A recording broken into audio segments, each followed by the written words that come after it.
അങ്ങനെ ആദ്യം സ്ഥാനാർത്ഥികളെ നിർണ്ണയിച്ചത് ലീഗാണ്, മുസ്ലിം ലീഗാണ്. ഇപ്പോഴിതാ മന്ത്രിമാരെയും ലീഗ് നിശ്ചയിച്ചു കഴിഞ്ഞു. ലീഗിന് ഉറപ്പായ 4 മന്ത്രിസ്ഥാനങ്ങളിൽ ആളെ നിശ്ചയിച്ചു. PK കുഞ്ഞാലിക്കുട്ടി, PK ബഷീർ സീതി ഹാജിയുടെ മകനാണ്, പഴയ മന്ത്രിയുടെ മകനാണ്. KM ഷാജി ഫയർ ബ്രാൻഡാണ്, പുതിയ മന്ത്രിയാണ്, ചെറുപ്പക്കാരനാണ്. അതുപോലെ തന്നെ എൻ ഷംസുദ്ദീനും വളരെ പ്രധാനപ്പെട്ട ഒരു നേതാവാണ്. അദ്ദേഹമാണ് മന്ത്രിമാരാവുക.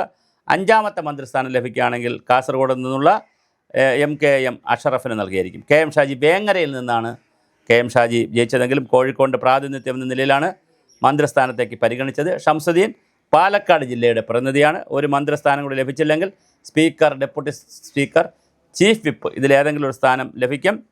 അത് കിട്ടും. MK മുനീറിനും KP മജീദിനും ഔദ്യോഗിക പദവികൾ എന്തെങ്കിലും ഉറപ്പാക്കണമെന്ന് തീരുമാനിച്ചിട്ടുണ്ട്. മുനീറിന് ഏതെങ്കിലും ഒരു കാർ കിട്ടുന്ന ഒരു പരിപാടി, കാറും വണ്ടിയും വെള്ളമല്ല അങ്ങനെ നമ്മൾ പറയാം, വണ്ടിയും വെള്ളവും എന്ന് പറയാറുണ്ട്. ഒരു സംവിധാനങ്ങളെല്ലാം കിട്ടുന്ന നല്ലൊരു പ്രധാനപ്പെട്ട പോസ്റ്റ് നോക്കുന്നു. ഭരണപരിഷ്കാര കമ്മീഷൻ, വയോജന കമ്മീഷൻ എന്നീ അസ്ഥിത്വ സ്ഥാനങ്ങളാണ് ആവശ്യപ്പെടുക. ഭരണപരിഷ്കാര കമ്മീഷൻ ചെയർമാൻ സ്ഥാനം ലഭിച്ചാൽ മുനീറിനെ നിയമിക്കും. അത് വളരെ പ്രധാനപ്പെട്ട ഒരു പോസ്റ്റാണ്. പാർട്ടിക്ക് ലഭിക്കുന്ന ബോർഡ്, കോർപ്പറേഷൻ പദവികളിലേക്ക് സീറ്റ് നൽകാൻ കഴിയാതിരുന്നവരെ പരിഗണിക്കും. മന്ത്രിമാരുടെ MLA മാരുടെ പേഴ്സണൽ സ്റ്റാഫിനെ നിയമിക്കുന്നതിന് മാനദണ്ഡം കൊണ്ടുവന്നു.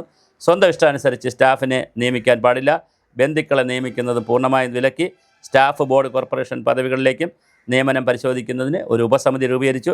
PMA സലാം, പാണക്കാട് റഷീദ് അലി ശിഹാബ് തങ്ങൾ എന്നിവരാണ് സമിതി അംഗങ്ങൾ. അപ്പോൾ എന്തായാലും ലീഗ് വളരെ മുന്നോട്ട് പോയിട്ടുണ്ട്. അപ്പോൾ നമുക്ക് ഈ 12 മന്ത്രിമാരൊഴിച്ച് ബാക്കി എല്ലാവരും ഇപ്പോൾ തന്നെ നമുക്ക് തീരുമാനിക്കാൻ പറ്റും.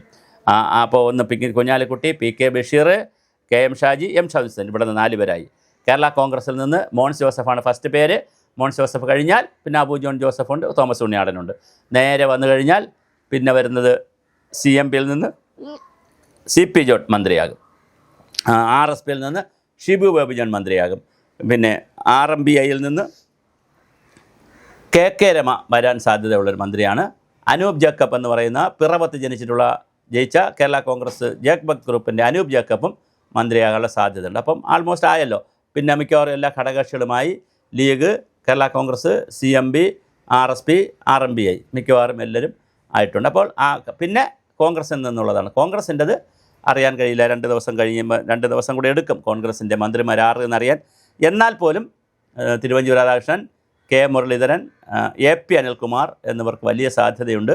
പിന്നെ ബാക്കിയുള്ളവരെ ബിന്ദു കൃഷ്ണ ഓർ ഷാനിമോൾ ഉസ്മാൻ അങ്ങനെ സാധ്യതയുണ്ട്. അല്ലെങ്കിൽ തുളസി, അങ്ങനെ വിദ്യാ ബാലകൃഷ്ണൻ, അങ്ങനെ 3-4 പേരുണ്ട് അതിനകത്ത്. അത് ഏത് ജില്ലയ്ക്കാണ് പോകുന്നത് നമുക്കിപ്പോൾ അറിയില്ല. പിന്നെ അതുപോലെ തന്നെ മറ്റ് MLA മാരിൽ ലിജു അടക്കമുള്ള ആളുകളുണ്ട്. അവർ ആർക്കാണ് ഏതാണ് നമുക്കറിയാൻ കഴിയില്ല. എന്തായാലും അടുത്ത ആഴ്ച, ഇന്നിപ്പോൾ വെള്ളിയാഴ്ചയാണ്, ശനി ഞായർ തിങ്കൾ ചൊവ്വയോടുകൂടി കംപ്ലീറ്റ് മന്ത്രിമാരാകും. എനിക്ക് തോന്നുന്നു തിങ്കളാഴ്ച ചൊവ്വാഴ്ചയോ ചിലപ്പോൾ പിന്നെ ഇത് നടക്കാൻ സാധ്യതയുണ്ട്. സത്യപ്രതിജ്ഞയും തിരുവനന്തപുരത്ത് നടക്കാൻ വലിയ സാധ്യതയാണ് കാണുന്നത്.